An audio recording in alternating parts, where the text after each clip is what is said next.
Alright guys, WNY Trash Trucks here, and I got a little bit of a unboxing that I wanted to show you guys. I already opened it, obviously. A new tool I got that I ordered. So we're gonna try that on the floor. Okay, like I said, I already opened it. Obviously, I knew what it is. It is a pair of utility cable cutters. These ones are, this one in specific is a Klein Tools one. I got it off eBay. It was about 50 bucks total. It was about 32 for this, 18 shipping, then like 4 or 5 bucks in tax. Used, I got it from a pawn shop in Oklahoma. Yeah, from Oklahoma. So obviously, yeah, not for steel, but don't try that. So, nice pair of utility cable cutters. These, it seems like this needs a little bit of oil. It's a little stiff. Seems like it might need some WD-40.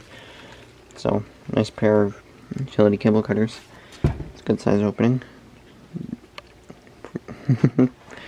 Pretty big when you open it all up.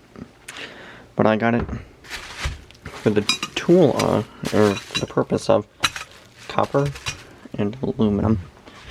And I step in a dirt pile. Copper and aluminum. Like extrusion. Like dirt. Jameson's cleanup when he swept. This is pretty much the purpose in getting it. After that score from the plumb dumpster on that copper, and I was sitting there doing it all by hand with a pipe cutter. Then I remembered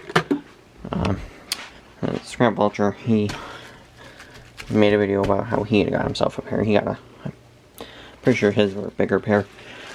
And I know Canadian Treasure Hunter, he has a kind of a smaller pair too that he uses. So obviously, good tool to invest in. Maybe not right now, obviously, because prices are down, yards are closing. And like I said, they're kind of expensive. This actually was the cheapest pair listed, or like top 5 cheapest pairs when you went through them all. So definitely a good tool. I don't know, want a tax return, stimulus check, pick yourself up a pair of these. It's kind of hard to show you with one hand, but it does take a little bit of force still. But it cut this copper pipe pretty easily.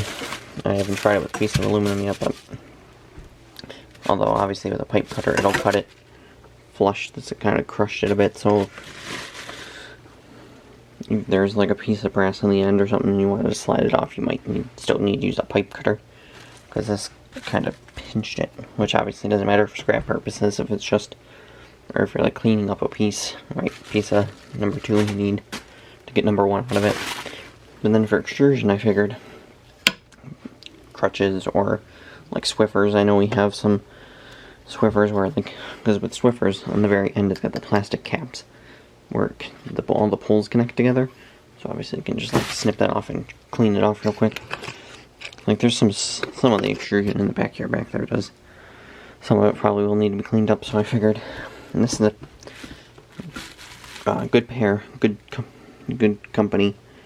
I figured this is something well, it's a bit of an investment right now, something we can use for the next 20 years, 20, 30, 40 years, So, I'm gonna see if I can get a setup to show you a demonstration. Okay, I can't do it on the aluminum. I think you can see I'm starting to bend it. I definitely think these need sharpened. Then I'm weak as well. I'm like actually breaking in a sweat trying to do that. Pretty sure it's gonna need sharpened. Say probably a little bit of sharpening. A little WD-40 should be fine. Like this wasn't too hard to cut through. I mean a little bit. But like I said, I'm also weak to begin with, so like this one hard. It still takes quite a bit of force. Whatever, you get the point. So, that's it. I just want to show you guys that. New tool to the collection. Yeah, seriously. I am weak. I can't even do that. I guess I'll show you a little update around the shop. James has rearranged this for probably the 40th time. Our stack of computers, that monitor we found. I don't know, kind of just decorational. DVD drives, some RAM sticks. Other miscellaneous crap. This is a bike stand thingy that he did. This is all the installation of wire I stripped, but I was going to make a video about the wire stripper, and I kind of scrapped that idea. Like, I had weighed all the wire in the boxes and the bins, and then I was going to go through and like strip it and like give you like the stuff I've stripped. Yeah, this is a different bucket. This is some Bear Brite stuff. This is, it's dark. It's not Bear Brite. That's Bear Brite, and then this is just the other stuff. That's my copper stash is in this drawer. Also, other copper stuff in here, some motors and windings and all the other kind of copper crap.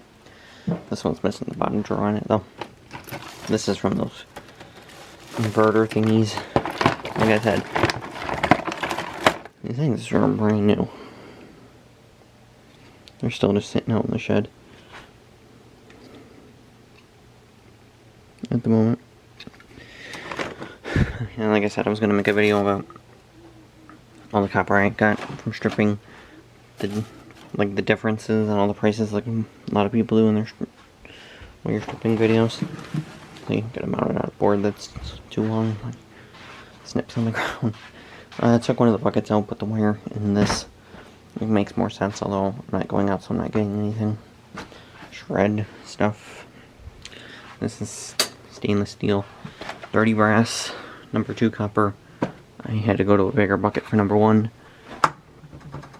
Sheet aluminum.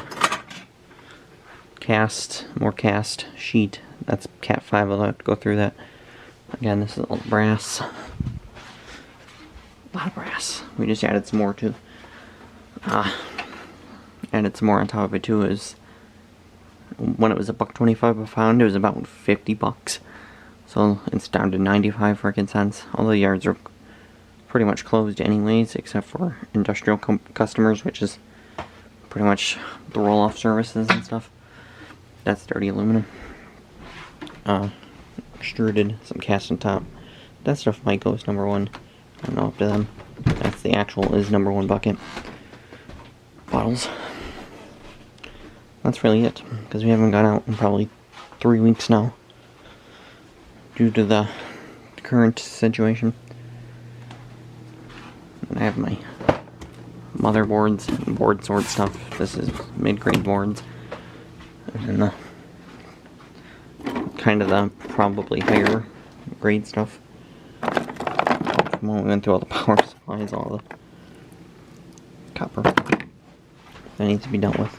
On the bottom is more boards that need to be dealt with. And the other to be dealt with bucket. Same with that one. That's crap James is keeping. Same with some of these other ones. It's all crap that we're keeping. Anyways, this has gone on long enough. New tool. Oh, it's dirty. I didn't even notice that. Dirty and sticky. Anyways, that's kind of it for now. Alright, so it's Saturday. I'm out here. Not by myself, not with James. He's at work. I just rolled up on this next to the plum dumpster. There's all this sitting here. That's new. I don't know, guys. Free taking? I mean, it's sitting in between both dumpsters. They obviously know we dive here. They have to. There's no way you don't know. A piece of copper, actually. I didn't see that. They obviously know we dive. So it's like, instead just someone's courteous and set this aside. Set this aside for us. I mean,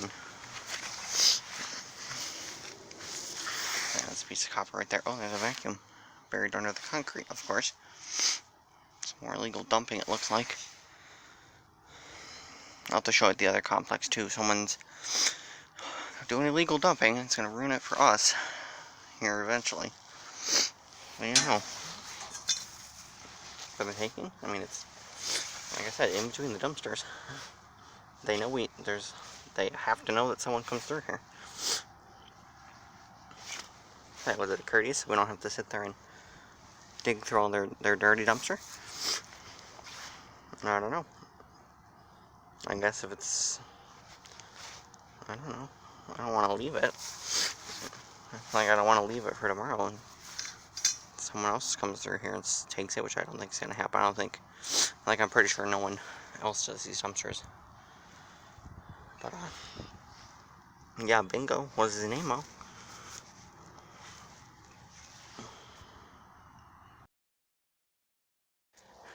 Alright, so, Sunday evening, I went back and grabbed all the copper and the brass pipe. I also found this while I was out. I was part of that vacuum cord as well. There's a vacuum in the plum dumpster.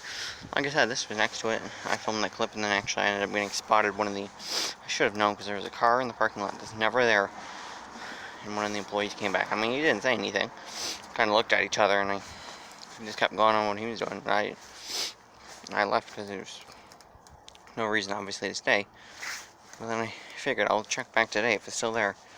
It's, it's not like he was saving it, and a lot of it was bent too, and I broke it up a little more to get it back home, so obviously they have no use for it. Like I said, if you're keeping it, if you are not throwing it out, why would you put it next to the dumpster? I got these from the door dumpster too. These were sitting on the ground. The problem with that door is going to be we're gonna have to take it apart to get it home, and it doesn't look like that'll be something easy. Maybe here, once we get our licenses, we'll have the SUV will grab it, but otherwise, there's that. Then found a keyboard, and then this LED light, nice cast aluminum. Got that vacuum cord. Little piece of copper I just dropped. A couple other small things, nothing spectacular other than that pipe.